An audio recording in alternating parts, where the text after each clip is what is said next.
Hello, this is Mr. Agbamu Idanogrene. I'm here to solve problems on maximum and minimum point.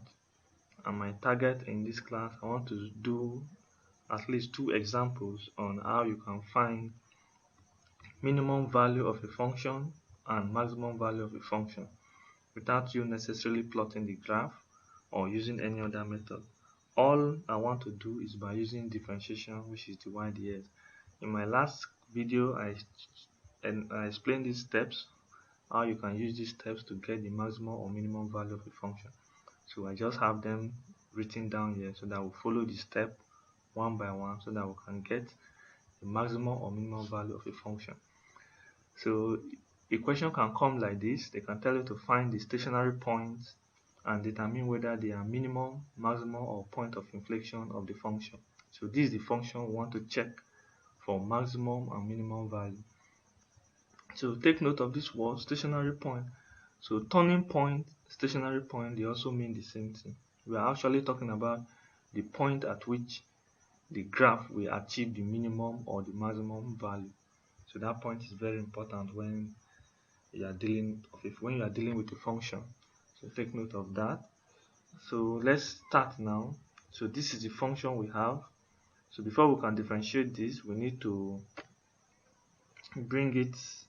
open this bracket. Let's make the function simpler for us, which is y is equals to, so x times 4x squared, you are going to have 4x raised to power 3, then minus 3x. So you need to do this first. Then before we start now, we say find dy dx, set it to 0 and solve for x. So dy dx will be equals to what now? So this is 4 times 3, the power is 3. You know your basic rule of differentiation, which is 12x raised to power 2, then minus 3. So with this you have differentiated the function, very clear and easy. Alright, okay, so let's move on. So your next step now, we say set it to 0. So if dy dx is equal to 0, so we have 0 will now be equals to your 12x raised to power 2 minus 3. So we now solve for x. If you solve for x, we are going to have x raised to power 2 will be equals to what now? Will now be equals to, it's going to be equals to 3 divided by 3 divided by 12. You know what I've done? Minus 3 come down, become plus. Divide both sides by 12, you get this. So which is now x will be equals to square root 1 over 4. So square root 1 over 4 now. Then we have two values for x. So x will now be equals to 1 over 2 or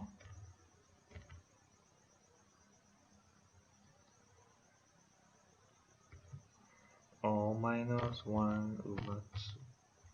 So these are the two values for x. You remember your quadratic equation. This quadratic equation, we are going to have two answers for x.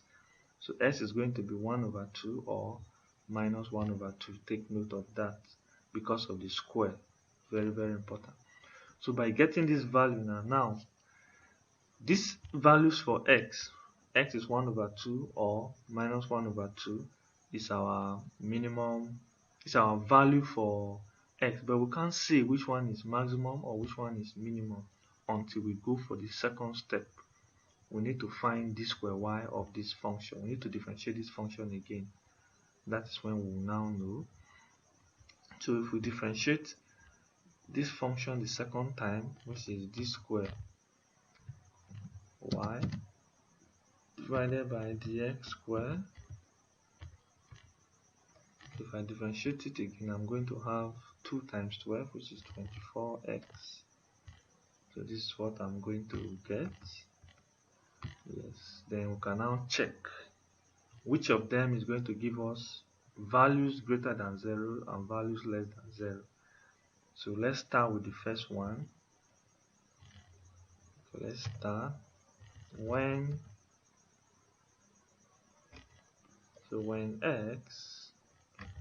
x equals to 1 over 2, so let's see, when x is 1 over 2, what do we get there? When x is 1 over 2, we have d square y will be equals to what? So this is 24 times this, which is 24 times 1 over 2. So the result is going to be equals to 12. So that is for that. Then if you try for the second one,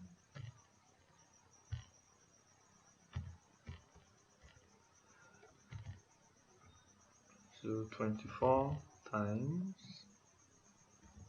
minus 1 over 2, this is going to give us minus 12. So you can see clearly from here that after differentiating this function, we got 24x. Then when we take the first value for x there, 1 over 2, you substitute it here. For the positive value, we got 12. We got d square y over dx square as 12. Then for the negative value, we got minus 12. So let me remove this now. Let me this.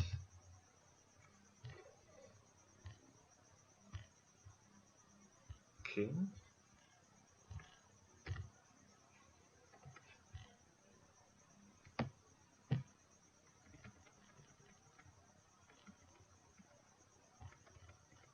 Alright. So you can see for the positive value we got 12, while for the negative value we got minus 12. So coming to our step 3, let's see, when x is greater than 0, so the positive value, which is x equals to 1 over 2, give value greater than 0. So this is going to give us our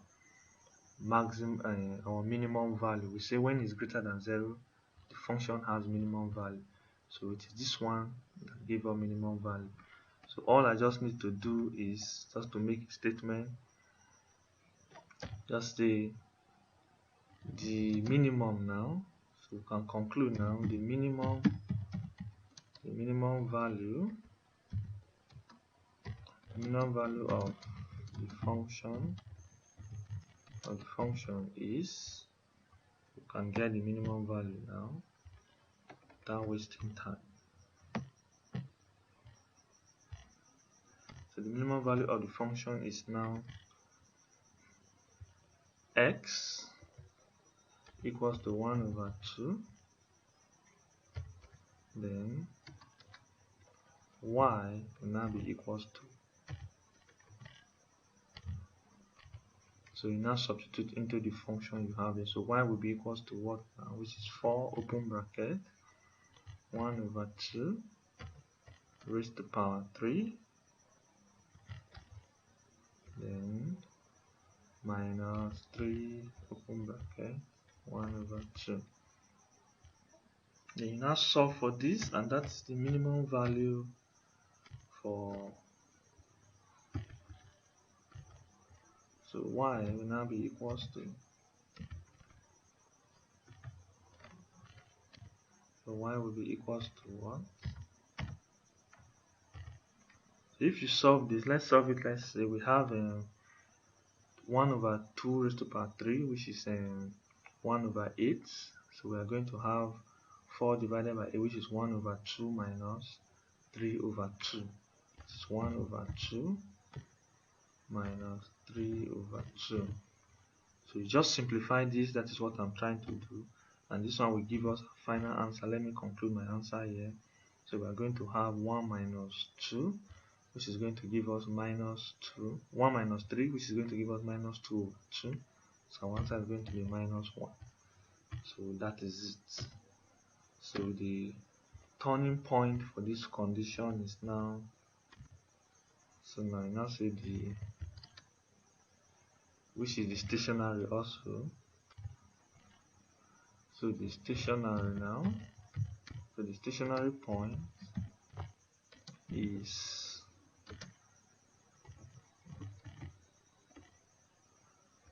x is 1 over 2. Let's put it in, is 1 over 2. Then y is minus 1. So that is the answer for the minimum value. So the minimum value of the function is x 1 over 2, y minus 1. So that is that. Then we do the same for the maximum value also. So let's just do it in this place. So since the value that gave us minus 12, we have minus 1 over 2 give us minus 12. So the maximum value is going to be minus 1 over 2, because we say when d square y over dx square is less than 0, the function has a maximum value. So the maximum value is going to be minus 1 over 2. So all you just need to do is substitute minus 1 over 2 into this function and you solve. So that is all with that. So what you just need to do is to also make a statement, same statement we did there. So you just make it down at the maximum now, the maximum value of the function,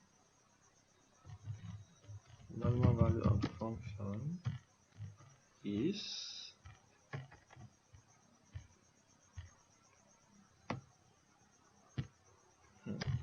the maximum value of the function is, you start x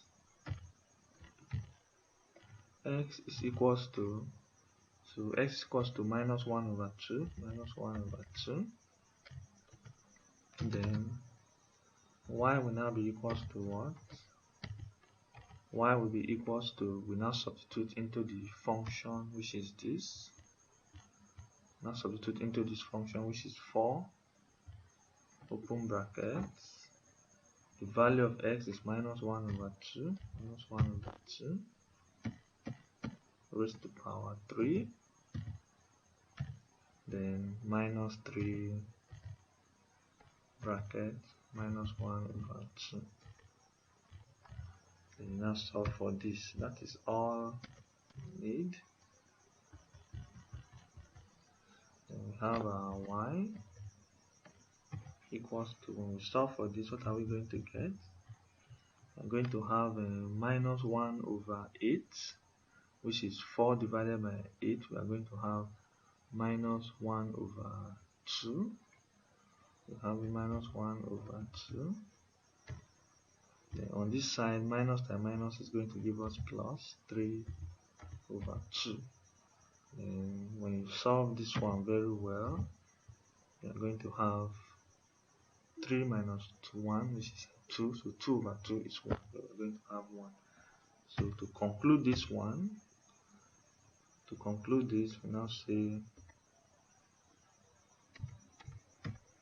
the stationary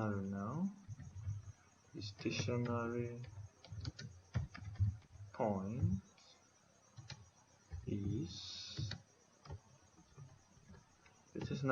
now going to be minus, let's have our mass mode, minus 1 over 2 for x, then y is 1. So these are the two answers we have for this question. So that is all for this example we just solved. When you have a function like this, they ask you to find the turning point or the stationary point. All they want you to find is the maximum value and the minimum value of the function. So the first thing you do, you differentiate the y dx, set it to 0, solve for x. So the values you have for x, if it's quadratic function you have like this, you are going to have two answers. Take note of that. So I have 1 over 2 or minus 1 over 2 here. Then you now differentiate it the second time again, which gives us 24x. Then substitute your values of x into this second derivative. So for the positive one, I got 12, which is 1 over 2. So that gives us the minimum value. So with x equals to 1 over 2, I'll now use it to find my minimum value. So my minimum value for x is 1 over 2, y is minus 1 over 2, which gave this function, which gave this turning point, which is the same thing as stationary point, 1 over 2 and minus 1 over 2. Then the negative value gave minus 1 over 2. So when you substitute into this place, you got minus 12. So when it's less than 0, that is minus 12. So we now use it to solve for the maximum value. And when x is minus 1 over 2, we got minus 1 over 2 for x and 1 for y. So that is all with the question. So if you want to check if your answers are correct, all you just need to do, just plot this function. But you can do this when you are practicing, but let me demonstrate it so that you can see it. So if I plot this function, you will see that the maximum value and the minimum value is going to be this. So we are going to get the same result. When I plot that function, you will see that my minimum value is going to be 1 over 2 for x, y is going to be minus 1. Then the maximum value is going to be minus 1 over 2 for x and 1 for y. Let me plot this so that we can understand it much better. Okay, so that is y equals to s bracket 4x squared minus 3. So let's plot it and see. So I have y equals to x open bracket equals to x open bracket x equals to 4x raised to power 2 minus 3. So this is the function x open bracket 4x squared minus 3. So that is the function we just plotted now, which is this x y equals to s open bracket 4x squared minus 3. So that is it. Then these are the two values, the maximum value and the minimum value. Let me get a point on the curve so that we can get it well. Let me just place the point somewhere here. So that is it.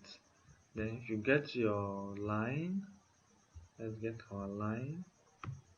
Sorry, I need a tangent. Let's get our tangent on this point and this.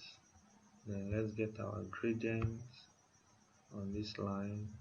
See, the gradient is 13.64. So that is that. So if you move this point, you will discover that when gradient is 0, you are going to achieve it at maximum value here. Then when gradient is 0 again, you are going to achieve it at this point. So that is why we are telling you to set the y ds to 0, because when gradient is 0, that is the only condition you are going to achieve stationary point or turning point. Take note of that, it's very, very important. So if I move this point, see, as the point is moving closer to the turning point here, you see that gradient is approaching 0. You can see it's approaching 0. So when gradient is 0, let me move the gradient so that you can see when gradient is 0, you will see that you are going to achieve that turning point, which is minus 1 over 2 for x, then 1 for y. So just see we are getting very close. See, 0. So this is what we are saying, and you can see it. We said the maximum value we got, x is minus 1 over 2, which is half, 0.5, y is 1. So that is the result we got here for the maximum value. So the maximum value of the function is, you can see it, minus 1 over 2 and 1. Take note, very, very important. Then the minimum value gave us positive 1 over 2 and minus 1. So let's check and see. So when you keep going, see, gradient have changed. When gradient is 0 again, you are going to achieve positive 1 over 2 and minus 1. So you can see the gradient again. So when gradient is 0 again, you can see our turning point positive 1 over 2, which is 0.5, and minus 1 for y. So that is the demonstration so that you can understand what we're actually doing.